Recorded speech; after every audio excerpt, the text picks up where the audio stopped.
किसानों की कमाई बढ़ाना मोदी सरकार का सबसे बड़ा विजन है। अब इसी दिशा में कृषि मंत्री शिवराज सिंह चौहान ने एक नया रोड मैप पेश किया। विकसित कृषि संकल्प अभियान के तहत तेलंगाना पहुंचे शिवराज सिंह ने खेती के एक ऐसे मॉडल का जिक्र किया जिसके जरिए किसानों की आमदनी बढ़ना लगभग तय माना जा रहा है। इस वीडियो में जानेंगे कौन सा है ये मॉडल और कैसे बढ़ेगी किसानों की कमाई। सुनिए शिवराज सिंह चौहान का पूरा बयान। लेकिन ये फूड सिक्योरिटी सुनिश्चित करनी है, नंबर 1। नंबर 2, किसानों की आमदनी बढ़ानी है। नंबर 3, न्यूट्रिशन फूड मिले, पोषक आहार, इसकी कोशिश करनी है।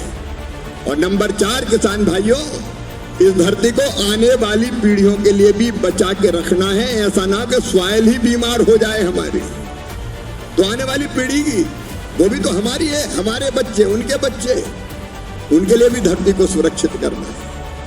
और इसलिए अभी हम लोग निकले हुए विकसित कृषि संकल्प अभियान पे।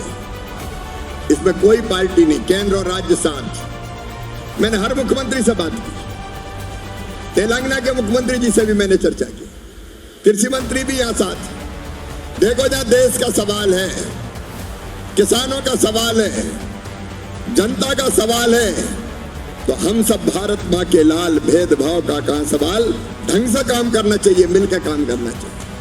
एफपीओ हमारे बन रहे हैं, उनको भी हमको बल देना। अब छोटे छोटे किसान देखो, अपने अमेरिका जैसा तो है नहीं, अपने 15,000 हेक्टेयर, 20,000 हेक्टेयर के फार्म, अपना तो 2 एकड़, 2.5 एकड़, 3 एकड़ छोटे छोटे फार्म है अपने। उनमें कैसे पैसा ज्यादा कमाएं, इसलिए एक एकीकृत खेती का मॉडल तैयार कर रहे हैं, जिसमें केवल फसल नहीं, फसल के अलावा सब्जी भी हो, फल भी हो, पशुपालन भी हो, मछली पालन, मधुमक्खी पालन, कई तरह की गतिविधियां करनी पड़ेगी, तब आमदनी बढ़ेगी। लेकिन ये फूड सिक्योरिटी सुनिश्चित करनी है, नंबर 1। नंबर 2, किसानों की आमदनी बढ़ानी है।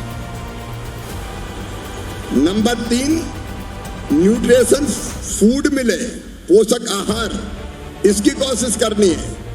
और नंबर 4, किसान भाइयों, इस धरती को आने वाली पीढ़ियों के लिए भी बचा के रखना है। ऐसा ना कि सॉइल ही बीमार हो जाए हमारी, तो आने वाली पीढ़ी की वो भी तो हमारी है, हमारे बच्चे, उनके बच्चे, उनके लिए भी धरती को सुरक्षित करना है। और इसलिए अभी हम लोग निकले हुए विकसित कृषि संकल्प अभियान पे। इसमें कोई पार्टी नहीं, केंद्र और राज्य साथ। मैंने हर मुख्यमंत्री से बात की, तेलंगाना के मुख्यमंत्री जी से भी मैंने चर्चा की, कृषि मंत्री भी यहाँ साथ। देखो, जहाँ देश का सवाल है, किसानों का सवाल है, जनता का सवाल है, तो हम सब भारत माँ के लाल, भेदभाव का कहाँ सवाल, ढंग से काम करना चाहिए, मिलकर काम करना चाहिए। सर का पसीना जब माथे को आता है, वो किसान है जो अपने दम पर फसल को उगाता है। आन है, बान है, शान है, किसान है। किसान इंडिया, चलेगा हल, बढ़ेगा बल।